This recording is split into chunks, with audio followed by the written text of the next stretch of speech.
श्रीधर एक फूल का व्यापारी हर दिन अपने सर के ऊपर फूल का बास्केट रखकर गली गली में फूल बेचता था।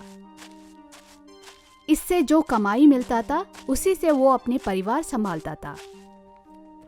उस दिन श्रीधर घर खाली हाथ लौटता है। उसका बीवी सामने आती है। श्रीधर को खाली हाथ लौटते हुए देखकर बीवी ममता आश्चर्य होती है और पूछती है, क्या जी, घर जल्दी आ गए? व्यापार अच्छा नहीं था क्या? करके ममता पूछती है। उसके बदले में श्रीधर बोलता है, ऐसा नहीं है ममता, आज एक ही जगह पे आधे फूल बेच दिया, इसलिए घूमना कम हुआ। नहाने के लिए पानी तैयार करो, उससे पहले पीने के लिए पानी दो। करके श्रीधर बोलता है। ऐसे ही श्रीधर रोज रोज का कमाई करके उसी कमाई से पति और पत्नी बहुत खुशी से रहते हैं। अगर एक दिन कमाई नहीं है तो अगला दिन उन लोग को भूखा ही रहना पड़ेगा।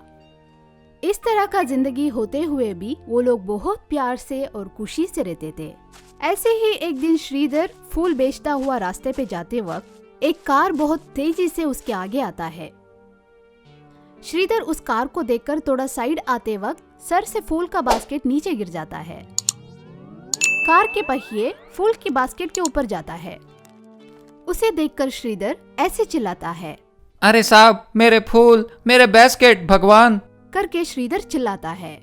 लेकिन उस वक्त पूरा नुकसान हो ही जाता है। उस कार से विजय नीचे उतरता है। उसके कार को देखता है। विजय गुस्से से श्रीधर को ऐसे बोलता है, अरे तुम्हें अकल नहीं है क्या? बिना अकल के रोड पे आ जाते हैं, क्यों आते हैं ऐसे लोग? उस बात को श्रीधर ऐसे जवाब देता है, भाई साहब, इसमें मेरी कोई गलती नहीं है। देखिए, मैं साइड पे ही जा रहा हूँ। देखिए, ये कार के नीचे मेरे 500 रुपए के फूल कैसे बर्बाद हो गया है। ये बात सुनकर विजय को और गुस्सा आता है। बस चुप रहो, तुम्हारे वजह से कार को स्क्रैचेस हुआ है, उसका दाम 3000 रुपये। तुम ऐसे ही बात करते रहते हो तो पुलिस कंप्लेंट दूंगा मैं। करके विजय श्रीधर को बोलता है। श्रीधर डर जाता है। नहीं, इतनी सी बात को इतना बड़ा क्यों बना रहे हो? मैं चला जाता हूँ। कहकर श्रीधर वहां से चला जाता है। बहुत दुखी होकर काली हाथ श्रीधर घर लौटता है। उसे देखकर ममता ऐसे बोलती है, क्यों जी, बिना बास्केट के आए हो? किधर रख के आए हो? ऐसे ममता पूछती है। उसे श्रीधर रास्ते में हुआ हर बात बोलता है। उसे सुनकर ममता ऐसे बोलती है, अरे ये भगवान भी किस तरह का परीक्षा कर रहा है। ना फूल है ना बास्केट है, इस तरह कैसे चलेगा हमारा जिंदगी? मुझे भी कुछ समझ में नहीं आ रहा है। आज तो कुछ खा के सो जाते हैं, कल कुछ करने के लिए भगवान ही रास्ते दिखाते हैं। सुबह आपको बताना भूल गए, घर पे कुछ भी राशन नहीं है। अब खाने के लिए भी कुछ नहीं है। पड़ोसी वालों ने उनके पेड़ में उगाया हुआ आम दिए हैं, बस वही है। चलो छोड़ो, आज और कल खाने के लिए वो आम का पल है ना ममता, वो ले आओ, खाएंगे। करके श्रीधर बोलता है। ममता जाके आम लेके आती है। पति पत्नी दोनों मिलके उस आम को खाते हैं। उसी समय श्रीधर बोलता है, ममता, ये आम का पल इतना मीठा है। हाँ जी, वो लोग बहुत प्यार से बड़ा किया हुआ पेड़ है वो, पता है आपको? इस बार बहुत सारा फल हुआ है। वो लोग बहुत खुश है उसे देखकर। तो ठीक है, मैं भी कल जाके छोटी माँ को धन्यवाद बोलता हूँ। वैसे ही श्रीधर छोटी माँ से सुबह मुलाकात करके ऐसे बोलता है, छोटी माँ, कल आप दिए थे ना आम पल, बहुत मीठा था, धन्यवाद। वो बात सुन के छोटी माँ ऐसे बोलती है, उसमें क्या है बेटा, बहुत पहले हम लोगों ने वो पौधा डाला था, अभी इतना अच्छा फल दे रहा है, वही आपको दिया था। लेकिन उस फल को बहुत लोग चोरी करके लेके जा रहे हैं। छोटे छोटे कच्चे आमों को तोड़ के जमीन के ऊपर गिरा रहे हैं। बहुत बुरा लग रहा है।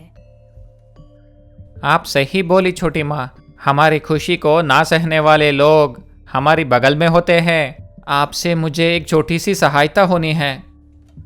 कल तुम लोग को क्या नुकसान हुआ बेटी ने अभी बताई मुझे। आप लोग को बहुत तकलीफ हुआ होगा, लेकिन मेरे पास आप लोग को देने के लिए पैसा नहीं है। मुझे जो पैसा आएगा वो भी बहुत कम है। आप एक काम करो, दूसरा कोई रास्ता मिलने तक रोज आके मेरे से आम लेके जाओ।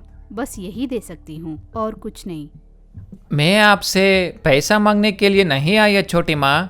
आपके पेड़ का फल बहुत ही मीठा और अच्छा है और इसे मार्केट में अच्छी प्राइस भी मिलती है।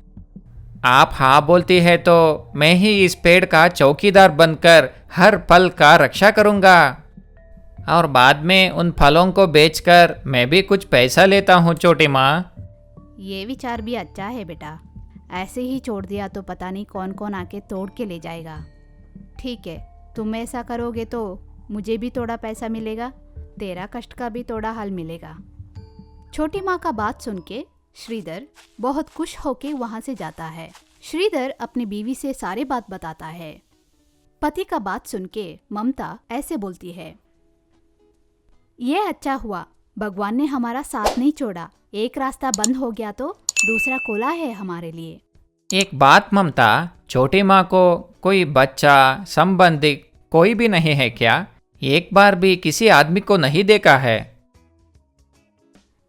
उसके बारे में मुझे भी नहीं पता, लेकिन आसपास वाले बात करते हैं कि उनको बच्चे हैं और वो बच्चे अमेरिका में सेटल हो गए हैं। बेचारी इस उम्र में अकेली पड़ गई है और ये भी पति का निर्माण किया हुआ घर से मैं नहीं आऊंगी करके बहुत जिद करती है। इसीलिए बच्चों ने छोड़ दिया है इनको। हे भगवान, छोटी माँ तो इतनी अच्छी है, ऐसा नहीं होना चाहिए था। खैर छोड़ो, छोटी माँ की वजह से हमें कुछ पैसा मिलकर अच्छी हुआ तो फिर हम ही उसका देखभाल करेंगे। ऐसे श्रीधर कहता है। इस तरह छोटी माँ के ऊपर का प्यार और अभिमान से उस दिन से श्रीधर सारे आम के पेड़ों का सुरक्षा करते हुए आम के फलों को तोड़ के मार्केट में बेच के अपने जीवन में सुधार लाने के लिए कोशिश करता है। इस तरह श्रीधर उस दिन से सारे आम के पौधों का सुरक्षा करता है और आम के फलों को तोड़ के मार्केट में बेच के अपने जीवन में एक सुधार लाने के लिए कोशिश करता है। इधर इस तरह हुआ। अभी श्रीधर को नुकसान किया विजय का क्या हुआ देखेंगे। विजय का बीवी सरस्वती एक अजीब सा बीमारी से भुगत रही होती है। उसकी बीमारी को ठीक कराने के लिए विजय के पास तो करोड़ों रुपया है, लेकिन सरस्वती को ट्रीटमेंट दे रहा डॉक्टर विजय से ऐसे बोलते हैं, देखिए विजय, आप अपनी पत्नी को बचाना चाहते हो तो एक ही काम करना है, उसको खुश रखिए। उसकी मानसिक दृढ़ता और खुशी ही उसको अच्छी सेहत देती है। Try to keep her happy. इस तरह डॉक्टर बोलते हैं। ये बात सुनकर विजय अपने मन में ही, ठीक है डॉक्टर, आज से उसे खुश रखना ही मेरे जीवन का मकसद होगा। कल ही उसके लिए एक डायमंड सेट खरीदूंगा। वो अच्छी नहीं लगी तो उसको एक विला दिलवा दूंगा। वो बहुत दिन से विला खरीदने के लिए सोच रही थी। मैं सरप्राइज दूंगा। ये सब मिलने के बाद वो खुश रहेगी ना। इस तरह अपनी बीवी का सहयोग और सहकार से क्या श्रीधर एक नया जिंदगी, नया व्यापार शुरू करके अपनी जिंदगी में खुशी से रह पाएगा? अपने दौलत का अहंकार से पत्नी का खुशी को भी पैसों से तोलता हुआ विजय क्या अपने पत्नी को बचा पाएगा या नहीं? इन सारों के बारे में अगले एपिसोड में जानेंगे। ये कहानी पसंद आया तो लाइक कीजिए, कमेंट कीजिए। इसी तरह का इंटरेस्टिंग स्टोरीज के लिए हमारे चैनल सब्सक्राइब कीजिए। Thanks for watching.